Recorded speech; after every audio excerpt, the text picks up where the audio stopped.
Hi, my name is Shireen. I studied at one of the university here in the Philippines.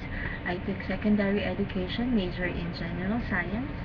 I experienced 1 year teaching preschool students. I teach 4 to 6 years old kids.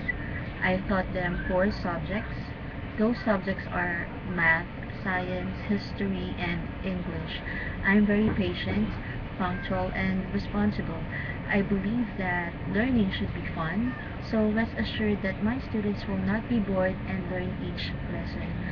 I must say that I'm good in English communication since I work in a known call center here in the Philippines for more than 2 years.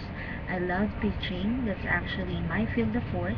I have passion for teaching because I want to share my knowledge to my students because for me, I believe that education is something that cannot take away from one person.